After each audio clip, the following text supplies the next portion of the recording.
观众朋友，今日个好冇？我阿明哥刘浩明分享收看福起来嘅。摄影係異世界嘅意思，同時嘛係用人嘅意思。體驗下開門嘅世界，因為光同樣嘅作用之下，嗰時我哋眼前嘅事物變成一個用人嘅事物。嗰種人體旅行嘅世界，會帶佢哋卡梅拉，這些山川啦、大海啦、都市啦，還有人物。你今日有想到人物咯，係聽我哋高雄做婚禮攝影嘅一個藝術，也同我哋分享講，以後我開始做我哋嘅婚禮嘅攝影，同時有個幾多佢神奇嘅故事哦，我哋馬上歡迎我哋藝術來到嚟現場，藝術好。好，大家好，我係藝術鍾偉明。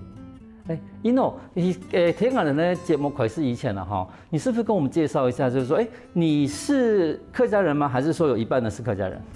我媽媽是客家人，是哪邊的客家人？在內埔新東市，對。內埔。那我想要拷問一下，你知道我們屏東有6堆嘛，對不對？對。內埔是哪一堆？後堆。好厲害！因為我有問過我媽媽。哦，真的，因為一開始哈，我哋問嘅藝術喺那邊人嘅時候，伊同我講新東市，我講哇，新東市係咧。嗰老派嘅人我講出也會發，因為一般來講我哋都講東勢村吼，譬如因為它劃分成東勢村了嘛吼，所以說伊當初伊攏同我講，伊係新東勢人嘅時候，你講哦呀，當然應該有真係有睇東勢係個，而且係嗰老派講嘛，因為我哋以前有新東勢啦，哈，新北市、老北市，就是老一輩的人會講的那種地名的一個稱呼哈。可是你這個問題講係新東勢係咪？你這個對這個新東勢的印象是怎樣啊？就是我的外公外婆的家，對，然後媽媽也出生在那裡，對，那小時候也常常去那個地方，就是玩啊，過年過節的時候都常常回去，所以他給我的感覺就是也是一樣，就是像家一樣，對。所以說你常常會回去嗎？常常回去，現在因為住在屏東市比較近的啦，所以只要是有比較長的假日啊，或者是有空閒的時候都會回去，因為旁邊家旁邊就是一間廟，對，那因為有認作乾兒子，所以就回去常回去拜拜這樣子。對。可是對其他等於你講，雖然講佢媽媽嘅一個故鄉啦哈，但是其實對你來講，萬歲嘛係一個重要一個很重要一個記憶的所在的地方。那我們回到我們今天的一個議題啦，因為我們今天講的是攝影嘛哈，講到攝影。那你自己本身係因為喜歡攝影而去從事這個工作，還是說之前就是學攝影的呢？我之前是學公共行政的，在大學的時候，所以跟這個是沒有什麼關係。完全無關。對，那主要是興趣啦，因為從以前就學的階段，就是對設計啊，或者是一些影像美學都蠻有興趣的。然後一直是到我第一份工作啊，那個時候因為可能會接觸到一些素材是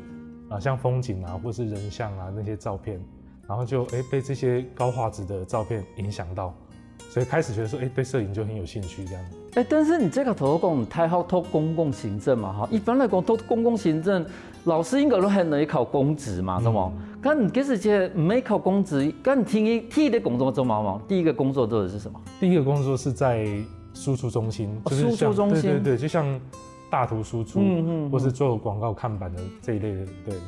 可是當時為什麼會去找這個，而不是去考公職？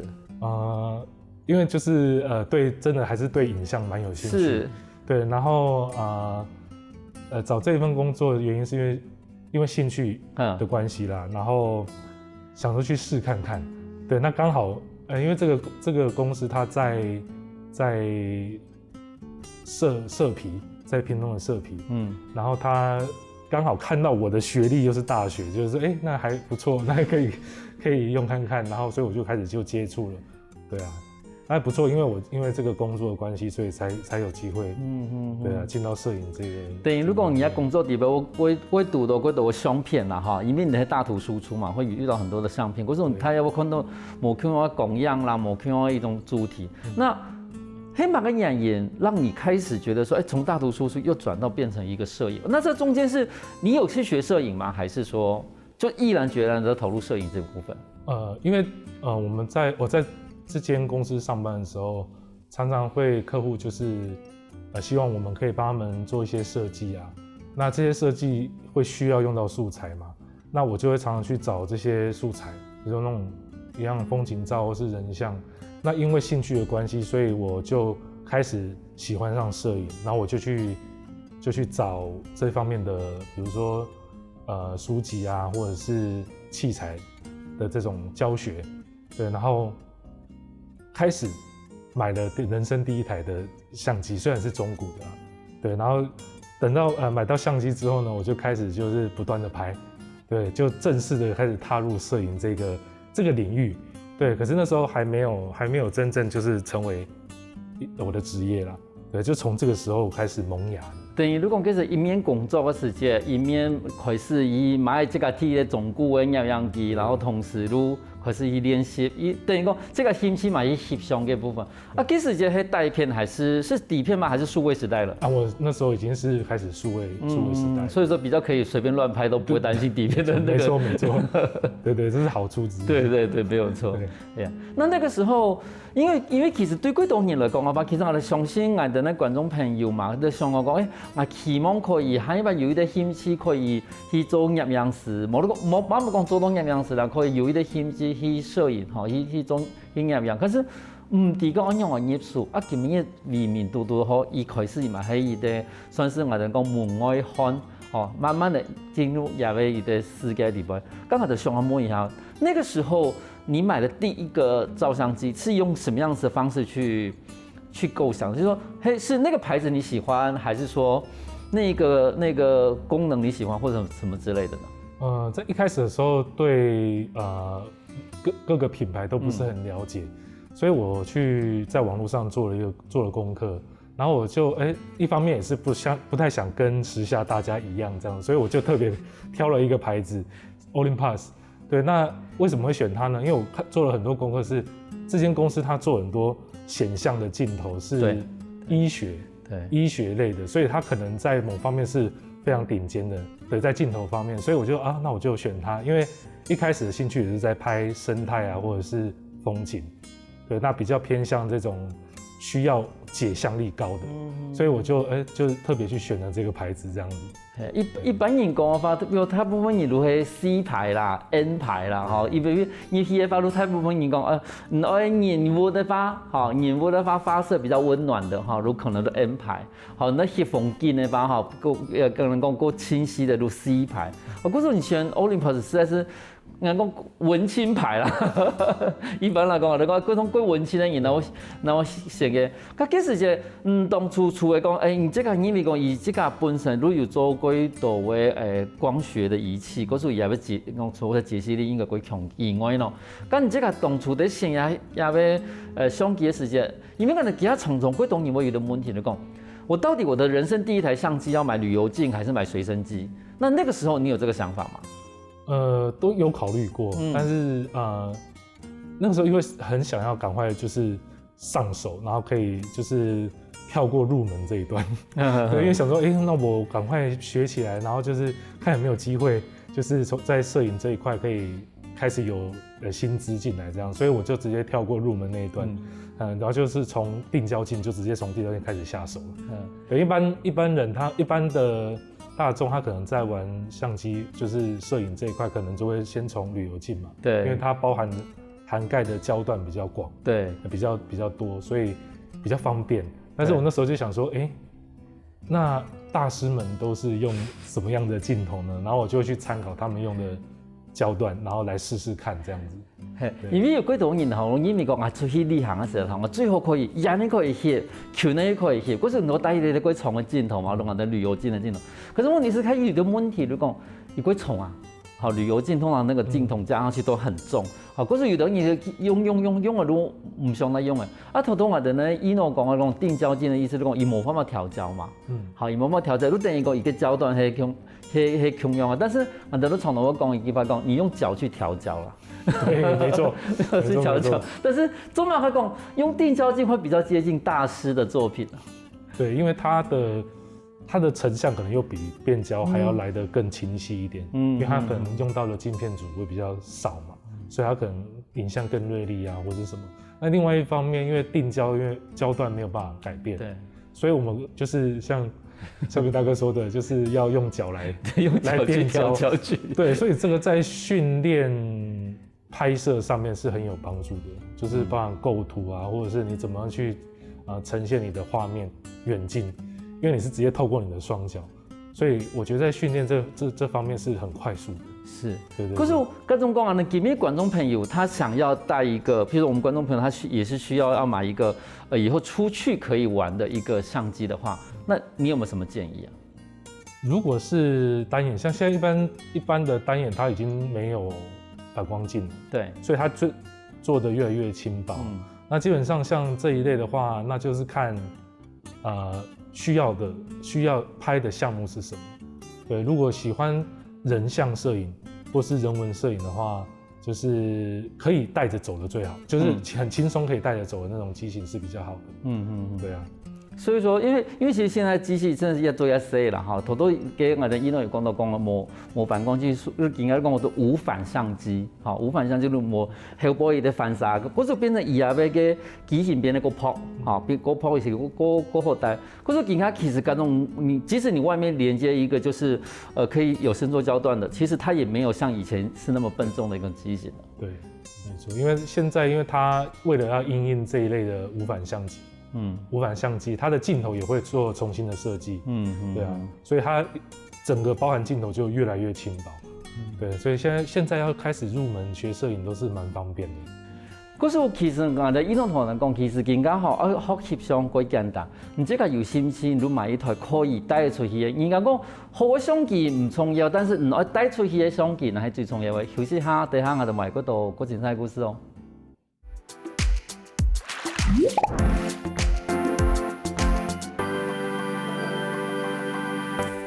翻古來復起來，收到節目，我哋來自高雄嘅婚禮攝影師伊諾同人講，以很樣嘅開始是做婚禮攝影嘅。我想請問一下伊諾哈，因為你剛剛有提到說你是開始就是從大圖攝影那邊，大圖輸出那邊，然後開始轉到攝影的工作嘛哈。那一剛開始做攝影的時候，你有設定什麼主題嗎？譬如說你上個節目你有講到說，一般人可能都從旅遊開始。那你的話呢？那你是因為那個時候是馬上切入到職場裡面去，所以說就開始做人像攝影，還是說其實你自己本身平常也有在做旅遊攝影的一個練習？其實也沒有特別說什麼階段就是拍什麼樣子的主題這樣子。那我覺得應該就是有什麼樣的機會，然後去做什麼樣的嘗試。那如果提起勇氣吧。就是勇於嘗試的話，那後面就可以創造更多的機會，這樣，所以沒有特別的想要去規劃拍攝的主題。那我通常都是想到，對，想到這個感覺，那這個就是多看嘛，多看其他的攝影師的作品，然後會有等於說是會給我們帶入一些感覺，一些 idea， 一些靈感，這樣子，然後就去想要拍什麼，然後我們就去拍什麼，這樣。因為吼，我每樣問題嚟講，我相信有觀眾朋友，我有啲問題嚟講，就像我們頭都上一篇講嘅呀，翕風景夠簡單嘛，哈，拍風景比較簡單，因為其實風景就在那裡，它不會跑來跑去。但是翕人都冇重要啊，人會走來走去啊。然後有時候你那一瞬間的那個表情，其實你不見得能夠掌握得到。所以說對於你來講，我發覺說，要先從拍風景入手，那最後的好像是拍人，這個是對的嗎？從拍風景的話，就是我們可以容錯率比較高。對，就是先從他們靜物上面去下手，去着手，把一些光學理論啊，或者是構圖的那種理論去把它建立起來。那等你機身操作上面熟悉了之後，我們在拍人像的時候會有一些幫助了。當然拍人，因為人對會動嘛，所以我們可能在拍攝人物上的時候練習到的那個方向就不一樣，對，可能是他的動作表情。那因為我們有分婚紗攝影跟婚禮攝影這兩個不同的類型嘛。那一個是像婚紗，那我們可以請新人擺好動作，對，然後很輕鬆的一個笑容啊，或者是酷酷的啊，然後等他準備好之後，我們再按下快門。對，可是婚禮的話，它就不一樣了。婚禮它就可能就是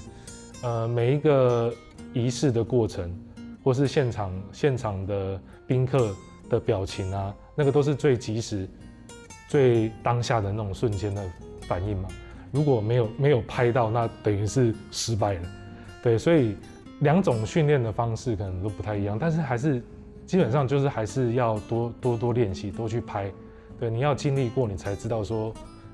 大概什么时间点、什么时机是可以做什么样的一个拍摄这样。刚好我想问一下，刚才那方你刚开始练习的时候，譬如说像人像来说好了，你是不是就是说你有没有很多失败的时候？你觉得就是说那个 moment 没有抓到，時間冇拿到，好，能够時間冇拿到，佢最好的時間這個冇拿到，你有安尼相片嗎？常常有这个，就是如果是婚礼的话，真的。变成说我们还是有一个安全牌啦，对，可能在那个当下，他可能，好，我们讲一个比较极端的例子，就是可能爸爸妈妈眼睛，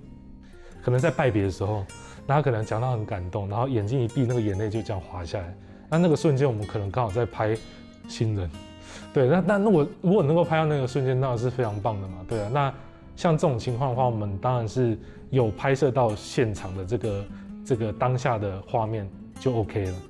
对，那我们也没有办法强求说一定能够拍到怎么样的，当然我们有抓到是最好。嘿，因为咱一讲吼，我发现到讲，真正的吼，那些婚纱团、些婚礼真的是完全没共用哦。因为常常我看到，那婚纱的画面真的就是在一个空间里面，哈，在一个房间里边，新郎新娘走到过讲，哈，然后样样是讲来下一个来摆动作，好，跟睇一个过古天的一个环境里边供养啦，嘛个东西全部过古天，但是婚礼的时候都没共用啊。我有人走同走下啦，有可能我有人第一天喺鏡頭前面，別人講現場嘅環境係冇共用啊。但是我哋拜鳳口來講，一定係相信我哋嘅觀眾朋友，佢上帝講，喺拍嘅我哋翕嘅婚紗時節啦，從這個當初在開始做拍婚紗的時候，是一個怎樣的契機，讓你可以開始拍婚紗？你會覺得說這個是一個蠻有趣的工作？對，我先從婚禮記錄開始入門，對，然後是因為一樣，你是先從婚禮記錄開始入門的？對，因為畢竟它是一個類似像活動記錄那種感覺嘛，對，它的門檻稍微比較低一點，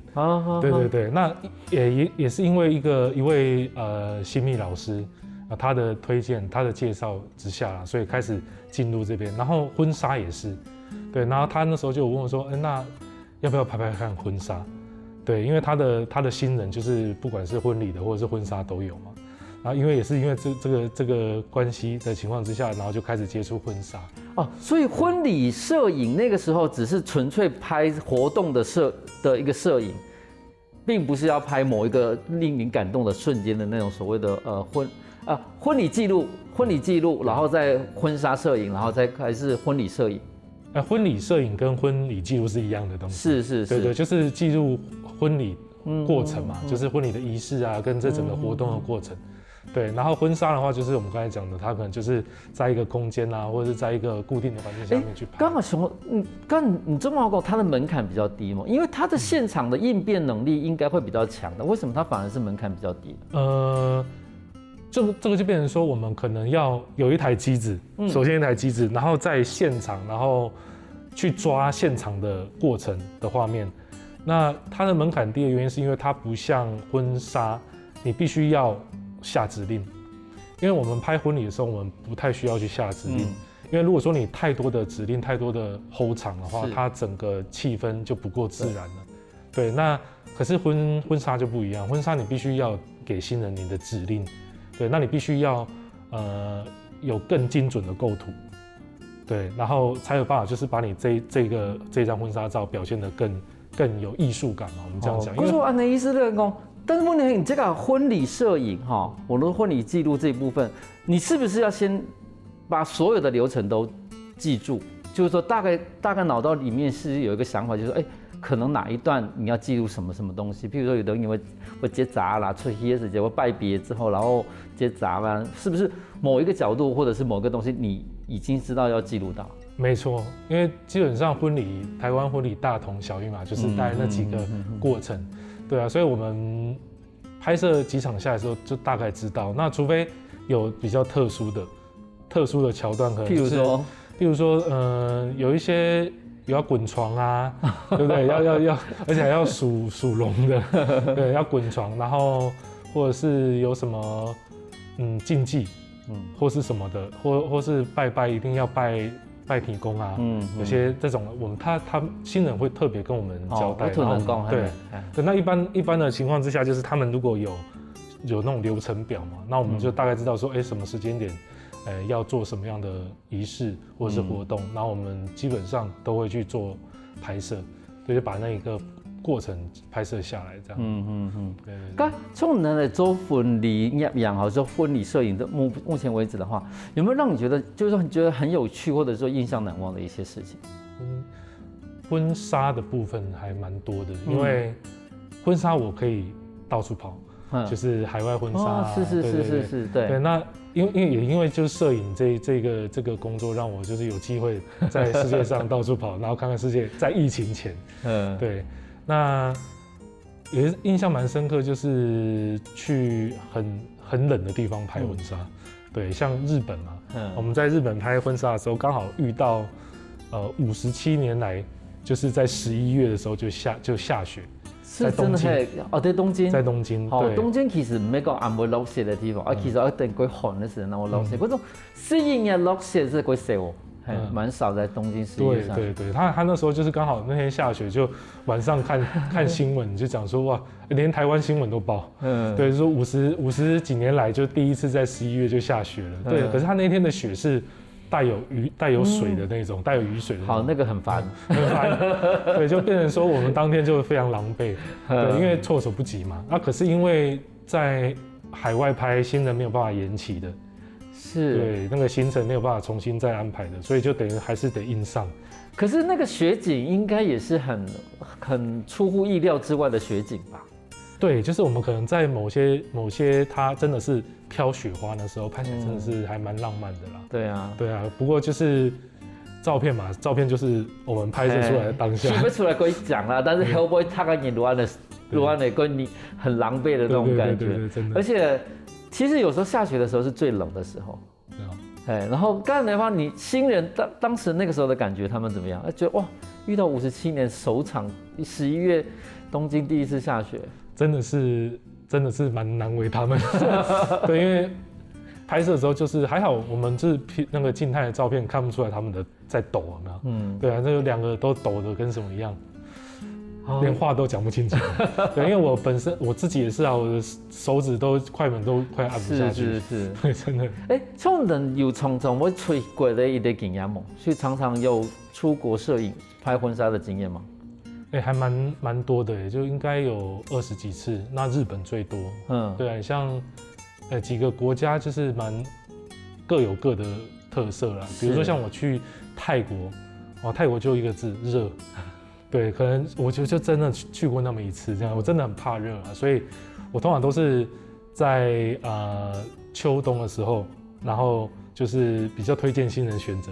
像日本啊，或者是一些比較溫帶的國家去這樣，所以巴厘島當然也有，然後還有紐西蘭，對，那因為巴厘島跟紐西蘭他們是南半球嘛，對，還有比較特別的地方就是那時候你在我們北半球看星空的時候，我們看的是北斗七星嘛，對，北極星，可是在南半球我們抬頭看的是南十字星，對，在這一點就還蠻特別的，就不一樣這樣子，而且氣候剛好跟我們完全相反，對，所以我們那時候就是要夏天去，他們剛好是冬天這樣，對，所以說等於如果你的國家其實因為也為風土人情無同樣的關係，嗰個翕出來的關係嘛，無同樣的哈。嗰個其實原來好嘅婚紗攝影地方，唔單止我哋咧攝影師，我佢努力地去尋一個當初最好嘅一個情形，同時我哋咧新人可能喺當時，其實看起來佢講嘅相片後背係他個人佢辛苦努力嘅結果。休息下喎，等下我哋賣嗰度嗰先細故事哦。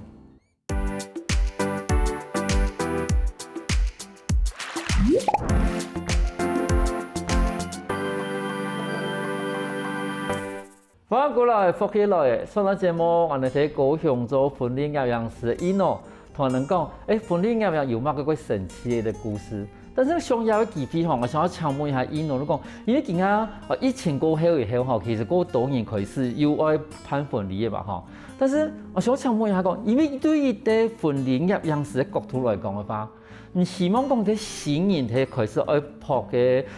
婚禮嘅業樣嘅時間，跟攝影師的溝通，你覺得他大概要溝通到怎樣的程度啊？如果是婚禮的新人的話，因為現在網絡很方便嘛，很多新人他們自己也會做功課，對，所以不曉得這個是好還是壞，因為可能在網絡上會學壞，對，那因為他們可能不一定是了解，我們在這個部分上的專業會怎麼去運作，去規劃了，所以他們可能會或許沒有做功課的人，他會用他自己的想法，然後來跟我們說。那當然我們會給他們我們的專業的一些意見或者是見解嘛。那多半都能夠接受這樣子。那我們比較擔心的是，就是他們有先做過功課的，他可能會認為說，那我在網絡上面看到都可以這樣子，為什麼你不行這樣子？對，那當然這個還是需要溝通啦。對，那就是透過溝通，然後讓他們理解為什麼這個原因這樣。那或許不同的攝影師有不同的做法，但是充分讓他們了解的話，我覺得基本上都是沒有什麼問題。一部分也是因為講我有兩個問題啦，我有兩個階段的問題。第一個問題就講，到底是有做功課比較好溝通，還是沒做功課比較好溝通？你覺得？不一定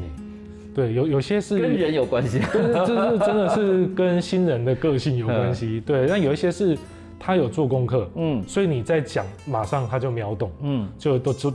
知道，對。那有的是你可能他做功課，他看到的跟我講的是不一樣的。那像這個時候，就是像我剛才說的，可能要跟他真的要溝通說，每個攝影師的做法可能不太一樣，對，讓他去理解明白。那其實最主要的，我們在這個部分還是要看新人本身對我們的風格跟作品是不是喜歡的。那基本上，如果他們是喜歡我們的風格的，那透過溝通都可以去解決。是，對。經驗問題來講，這是跟價位有關係嗎？價位哦，我反而，譬如說，可能比較高價的，我們就可以做比較特殊的特技的那種攝影；那比較平面、比較價位比較親民的，可能就是一般的那種婚禮攝影，是有按的差別嗎？或許可能，可是因為基本上我們現在我們報出去的價格可能都是固定的，都是統一的。那或許其他的攝影師，他在制定價格上面可能會有這個考量嘛，就是說我都已經這麼便宜了，對不對？那我當然是這些項目，但是我們一般做久了，就大概知道說新人都會想要的是什麼，所以我們以他們最大眾想要的這些需求，然後去做一個比較適合的一個報價。那基本上應該是沒有什麼區分啦。因為就像頭先講，因為其實我哋咧講網絡啊，哈，各種也可以看到嗰種佢講嘅嗰種作品哈，譬如說在星空下啦，哈，有繁星抖抖啦，然後就感覺很浪漫，很浪漫，或者是說在一個那種火焰全部包圍的狀況之下，因為其實而家嗰度看到安尼相片嘛，咁有當然有哪個講亞喜歡嘅，譬如說四方都是火焰的，那個時候你怎麼辦？那可能就是要先跟他讓他了解一下，這個可能有安全上的問題或者什麼。那或許他四周都是火焰，或許有可能是合成的。對對對。那當然，他們如果是拿我們攝影師本身自己的照片來講的話，那會比較準確。因為我們是怎麼拍攝的，我們自己知道嘛。對。那如果像想要拍星空這些，像可能剛剛就有提到說，如果是比較要求時數要加少，因為晚上比較難拍嘛，所以在技術上面也是比較需要更高一點的那個費用，是有可能的。係啊，看這個其實睇下嘅行業點樣意見研究嘛，哈，你會發現到講，以前拍婚紗跟現在拍婚紗的那個要求的主題的方式，是不是也有在轉變？對，沒有錯，因為像剛剛提到，我們拍婚紗上面，在拍婚紗的時候，可能就是會控制新人嘛，就是下指令給新人，對，讓他擺好了，然後一切都 OK 了，我們就按下快門這樣。可是現在慢慢的有另外一種比較自然的風格出來，对，那它所谓自然风格就是可能我们叫做抓拍，对，以前是摆拍，那现在是抓拍，就是抓新人互动当下，我们按下快门。那这个怎么来的呢？其实就是跟国外的婚礼摄影很类似，因为国外没有像台湾有婚纱嘛，就是先拍婚纱这种，对他们都是婚礼当天，然后可能到旁边去拍一下婚纱照，对，那他们通常都是新人间的，就是很自然的互动。那我们现在就是把这种风格带进来，所以也是做这种方式的拍摄，这样。刚刚的困难度困难度会不会比较高啊？这个困难度的话，也许很习惯拍摆拍的摄影师会觉得这个很难，对，因为他可能没有办法就是就是去抓那个感觉，因为那个构图啊跟那种光影是你没有办法，因为它就是真的很临时很那种感觉的，对，所以一样就是要透过练习，就是不断。像你一般在翕相的时候，譬如在那个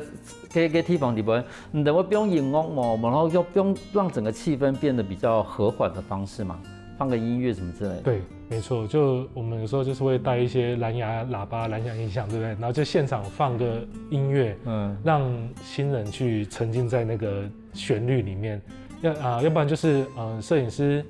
或是助理啊，有时候可能会讲个笑话之类的去引导新人。因为我从我看到吧，其实每摆在翕相的时候啦哈，其实最挑的形容啦哈，因为那是他的一个主场嘛。可是最硬的都是新郎了，最硬的就是新郎啊，最开心的就是新娘，最硬的就是新郎。那怎么去让那个僵硬的新郎可以变得柔软许多呢？对，其实他可能就是紧张嘛，新郎可能就是紧张的关系，所以就是变得很僵硬。那这个时候我们也可以就是以毒攻毒吧，就是从他这个紧张的点去刁他，有没有去讲，他可能就会比较就笑开了。问题是会有人翻脸吗？目前为止是没有遇到啦，还没有遇到，那可能真的蛮尴尬的。所以我们也是常常会看就是新人的脸色嘛，会看脸色，所以就是会抓到那个点。有这种早上刚吵过架，然后才来，或者是说其实。在光今天要拍摄之前，他们就已经有点类似不开心的那种，然后进入会场，然后两个人脸都很臭的那种。有，还真的有这个经验。对，不过大家还是以大局为重，以大局为重。对，大局为重。所以通常就是因为像我拍婚礼也有录影这一块嘛，就动态这一块。那我可能之前有一个不同的方案，有一个就是会有事后会访问他们。就是新人两个人，那他们可能会在那个时候就是把今天早上的闷气一次在那个时候就是两个互相这样子，是，对，互相攻讦这样，其实那个蛮有趣的，对，因为就是当天嘛当下的过程这样子，然后互相这样子讲，当然没有到不是真的吵起来，不过事后再去做回忆的时候，应该是蛮有趣的。因为人哋提講，後來尤其開始做我哋的商業攝影這部分。那當初怎麼又會跨入商業攝影這個領域呢？因為其實是兩個完全不同的領域啊。最主要是因為這幾年疫情的關係啦，所以那時候想說，如果不再多一點就是項目，對，來做的話，可能會斷炊哦，對，所以就是多方面的一個領域的一個涉獵了。對，沒有錯，因為我本身像平面跟動態都會嘛，那在商業這一塊也是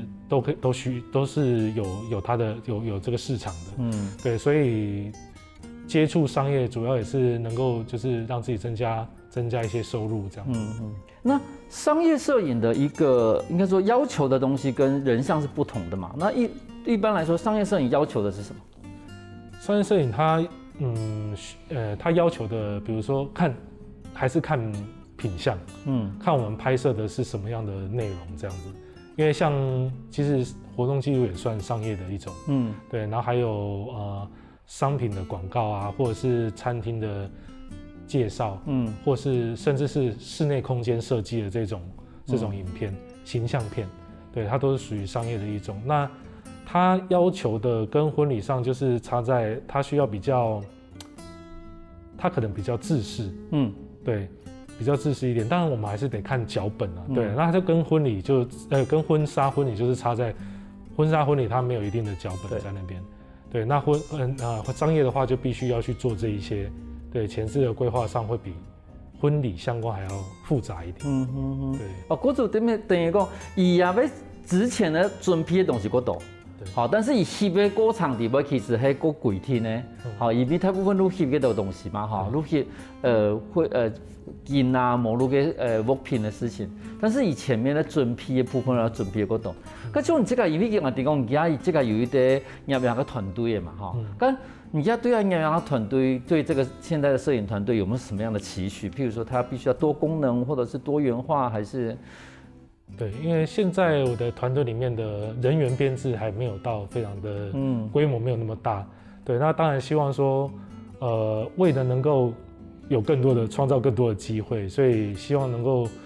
增加更多一点，就是负责各个专项的人才这样子。慢慢有负责各个专项的人才，例如像导演啊，或者是企划啊、剪辑啊，当然这一些可能一个人也能做，但是变成说忙不过来了。那你可能没有办法接到更多的工作，对，因为时间就被卡住了。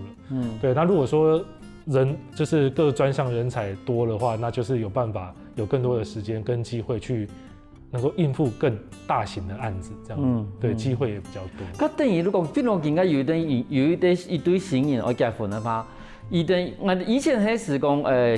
拍婚紗是拍婚紗的，然後婚禮攝影是婚禮攝影的，那也等於是講。你看现在这个团队，你们就是可以全部包下来的意思吗？对，就可以。那基本上现在婚纱，我们团队里面拍婚纱的也就2个摄影师嘛。那婚礼的话，就我跟另外一位这样子。那因为都已经在这个业界打混蛮久的，对，所以就是可以应